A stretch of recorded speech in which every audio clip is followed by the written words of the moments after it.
We're gonna buy fireworks to go boom, boom, boom, boom, boom. We won our independence from Britain. Guys, check it out. My brother-in-law just got here. He's trying to get out of his rig. What's up, brother-in-law? What's going on, Josh? How are you? Pretty good. Man, you ready to blow stuff up? I am ready to blow some stuff up. Bro, let's blow.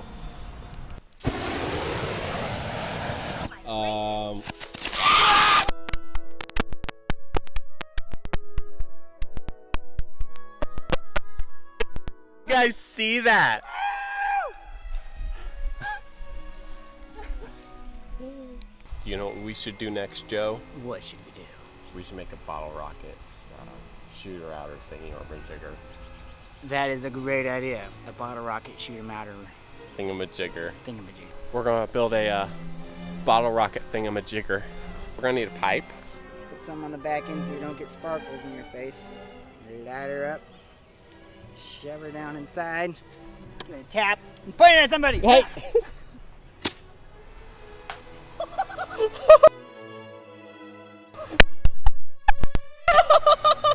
There's a spider's web in there. And he doesn't know he's about ready to get blasted You're out. gonna blow the pipe up. No. Joe! That Joe! What is that? So do you think we killed the spider? There he is, see him in there? Flat as a toad. I know I said we don't need duct tape, which we don't because this totally works, but it's been blowing out the back end. Duct tape would probably be best. It would probably be best. Hey, let's try to find some duct tape. It's in the house. Alright, so we're gonna find duct tape or electrical tape or whichever one I find first. Actually. Trying to find some black tape. Can't find any black tape.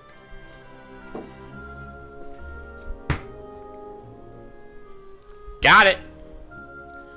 Joe, I found the black tape. Catch, Joe. Alright, guys, we're gonna shoot off some more fireworks. What are you doing? I'm gonna run around with these things, see how long I can hold on to them before I blow my fingers off. So that's such a bad idea.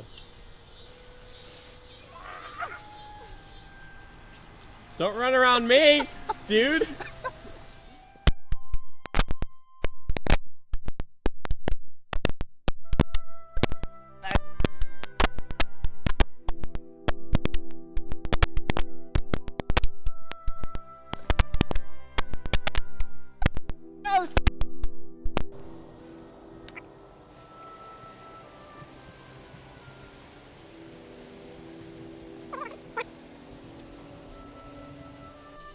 Every year we celebrate the 4th of July with parties and then fireworks.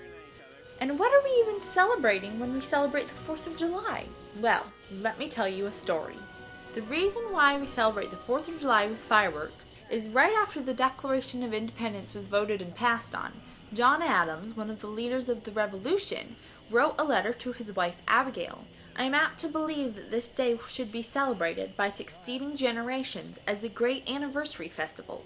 It ought to be commemorated as the day of deliverance by solemn acts of devotion to God Almighty. It ought to be solemnized with pomp and parade, with shows, games, sports, guns, bells, bonfires, and fireworks from one end of this continent to the other, from this time forevermore. You will think me transported with enthusiasm, but I am not. I am well aware of the toil and blood and treasure that it will cost us to maintain this declaration and support and defend these states. Yet through all the gloom I can see the rays of ravishing light and glory. I can see that the end is more than worth all the means, and that posterity will triumph in that day's transaction, even though we should regret it, in which I trust in God we shall not. On its 1-year anniversary of having the Declaration of Independence passed, Philadelphia celebrated it with bonfires, bells, and fireworks. 50 years later, Thomas Jefferson said in regard to celebrating the 4th of July, "May it be to the world what I believe it will be, the signal of arousing men to burst the chains, and to assume the blessings and securities of self-government. That form which we have substituted restores the free right to the unbounded exercise of reason and freedom of opinion. All eyes are opened, or opening, to the rights of man. For ourselves, let the annual return of the day forever refresh our recollections of these rights and an undiminished devotion to them."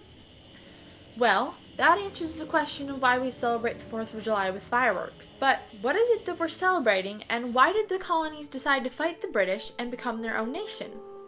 Several years leading up to 1776, when the Declaration of Independence was signed, and the colonies became the United States of America, the English Parliament was imposing taxes upon them without them being able to vote on them. The British were also taking the colonists and transporting them to England for trial, in spite of the fact that the king had said that they were to be tried in their own land. The British also attempted in 1775 to steal their guns and ammunition from them. Congress sent a letter to Parliament and to King George in an attempt to resolve their disagreements without war and bloodshed.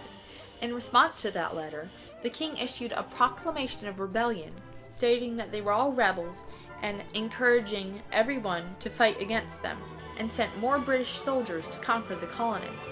After their olive branch was rejected was when the leaders of the colonies realized the only way to have freedom was to become their own nation. Congress appointed a committee of 5 men to write the Declaration of Independence. That committee included John Adams, Benjamin Franklin, Thomas Jefferson, Robert R. Livingston, and Roger Sherman. Those men asked Thomas Jefferson to undertake the bulk of writing the Declaration. Thomas undertook writing it, and with advice from his fellow committee members, he wrote it. They presented this declaration to Congress on June 28, 1776. After voting for independence from Britain, Congress debated over the wording in the Declaration, and changes in wording were made. On July 4th, in 1776, the wording of the Declaration of Independence was approved, signed, and sent to the printer for publication.